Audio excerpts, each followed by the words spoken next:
Hello and welcome to another Every Tuesday tutorial. In this week's tutorial, we're creating a flat cup of flowers entirely in Procreate. So what you see on screen is exactly what we're going to be creating together. As always, the color palette is entirely free. Just tap on the link in the video description. You can download and install it. We're actually only using one free brush for this entire piece except for the lettering. The lettering is part of my paid Font Lovers Procreate brush set, but all of the flowers and the cup itself use my free mono-weight brush. So I'll leave a link in the video description to that as well. This week's tutorial is brought to you by Envato Elements, the Netflix of graphic design.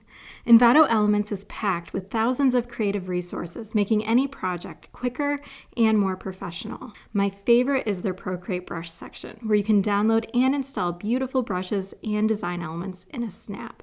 They've even generously provided Every Tuesday viewers with a, ready for this, 70% off coupon, so you can try it out for less than $10 a month. It's limited time though, so be sure to hit the link in the video description and grab that insanely valuable coupon and go on your own downloading spree. So I'm going to create a brand new document that's 1500 pixels by 1500 pixels at 300 dpi, and then we can get started. Okay, I've got my canvas all set up, and the first thing we're going to do is turn on our symmetry settings so we can establish our cup and build on it from there. So I'm going to come over here to my wrench. I'm going to come to Canvas, tap on Drawing Guide to turn it on, Edit Drawing Guide, and over here we're just going to tap on Symmetry, and the default settings are all that you need. I'll make this a little darker so you can see it and thicken it up a little bit. Under here where the options are, if you tap that, you want to make sure that vertical is selected and assisted drawing is turned on. If you have that, you are good to go. So hit done. And we're just going to use the symmetry settings to draw our cup so our cup is symmetrical. So I'm going to grab my light pink color for the cup. My brush, I'm using my free mono-weight brush, and the size of it is 10%. So I'm just going to come over here, draw it down, just a basic cup shape. So down here, I'm just going to curve it in until I meet in the middle. And then up here, I'm going to do the exact same thing because I want it to appear that it's opened, and then I'll make them meet in the back too. So that is all we needed our symmetry settings for. So I can turn off my guide, so I can tap on my wrench, turn off drawing guide, and then over here, we want to turn off assisted. So whatever we draw is no longer repeated on each side. So just tap on the layer thumbnail and uncheck drawing assist by tapping it. Now whatever we draw on one side will not be repeated on the other. Okay, so I'm going to drop in the color into our cup. And I'm going to drop in color up at the top. That way it looks like it's filled in. So I'm going to grab this first color and then just drag it inside my cup so my cup is full. And now we can draw the handle on our cup. Let me return back to my light pink color. And I'm still on, let me label this one cup, still on my cup layer. I'm just going to draw a handle on here. Fill it with color. And there we go. I am going to add a little bit of detail on the front of it, so create a brand new layer. I'm going to label this one heart and just draw a cute little heart using my darker pink color right in the middle of my cup. So now we've got our cup all ready to go. So the next part is the fun part. We're going to draw in all of our foliage and our berries. So I'm going to start by creating the backmost leaves, and then we'll build and bring everything forward as we work. So I'm going to create a brand new layer. I'm going to grab my blue color right here. I'm going to reduce the size of my brush down to about 5%. And these ones are just going to be really large leaves. So they're supporting elements. So there's some foliage in the background to kind of fill everything out, but they're not interesting at all. They're just there to fill our cup out. So I'm just going to add in some big leaves like this, kind of all throughout the cup, but not too many of them because we want to make sure our focus is going to be on our more detailed items. Okay, that's all we needed to do. I'm going to label this blue leaves, create a brand new layer, and now we're going to draw in some stems for our berries. So this is going to be this lightest color right here at the very end, and this is going to be our smallest brush. So I'm coming down to like 2% for this, and I'm going to draw a bunch of these stems because we want people to focus on these ones. So I'm branching off. So I have one main branch, and then I've got branches kind of coming off of the top part of that branch to put these berries. And you want to change up the position of them. So I'll have some that come close to the same, and then ones that are further away. That way I can change up my scale too.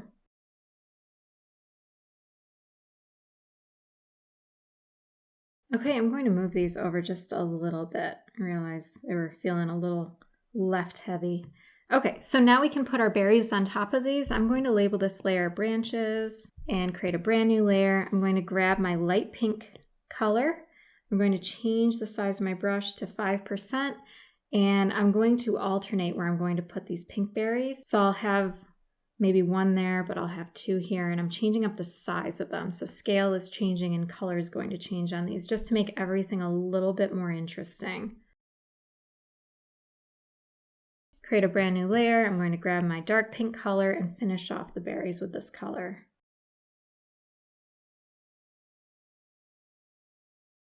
There we go. I'm referring to these as berries, but they could totally be flower buds too. So you have plenty of freedom to develop these or add as much or as little detail as you would like. So the last thing we're going to do is add in our final foliage. So this is going to be the foliage that's in the forefront to kind of fill out and finish everything off. So I'm going to create a brand new layer.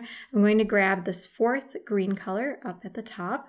And then for these ones, let's reduce the size back down to 3%. So these ones are going to have kind of circular leaves on them to mimic the curve, the soft curve of these berries or flower buds.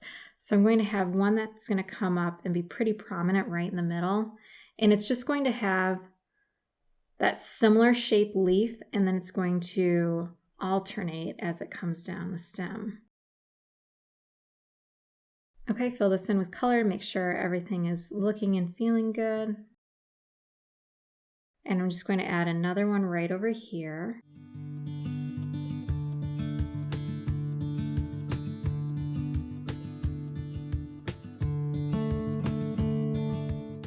Okay, now I have elements that are in the background, the middle ground, and the foreground. Just remember when you are layering all of your elements, whatever's on the top is going to be in front of everything that's beneath it. I like keeping my layers split up with different elements on every single layer. That way, if I ever want to rearrange anything, I have that ability, and it's really, really easy to do that. If you put everything on one layer and you want to change something later or change the order of things, it makes for a much more complicated process. So just keep that in mind as you're working. All right, so we are basically done right now. The last thing I want to do is add a shadow underneath my cup. We need to add a background color and some lettering. So really easy stuff. So let's add the shadow to the cup first. I'm going to come down to my cup layer, create a brand new layer, tap, and then drag it underneath the cup layer.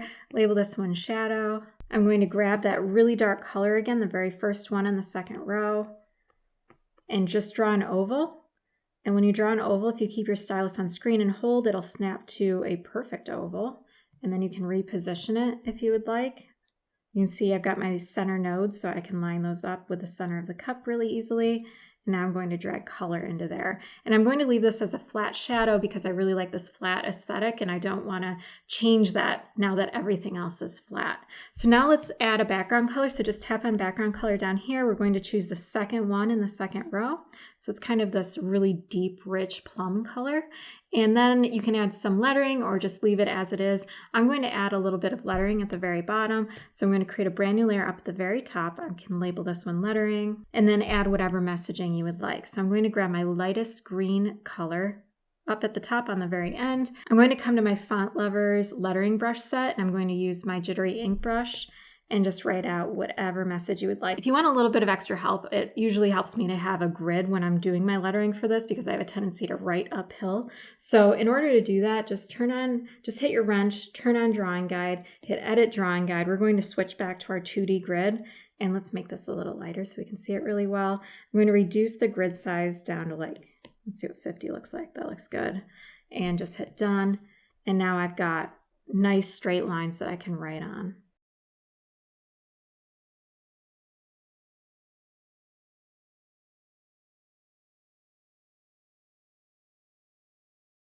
Now we can turn off our guide. So just hit the wrench, hit canvas, and then just toggle off Drawing Guide.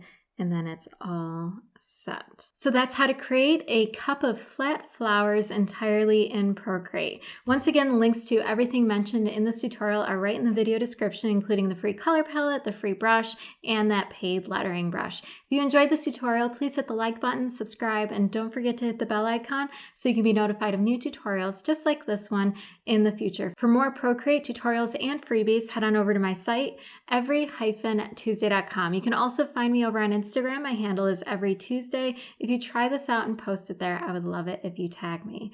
Thanks so much for watching, and I will see you next week.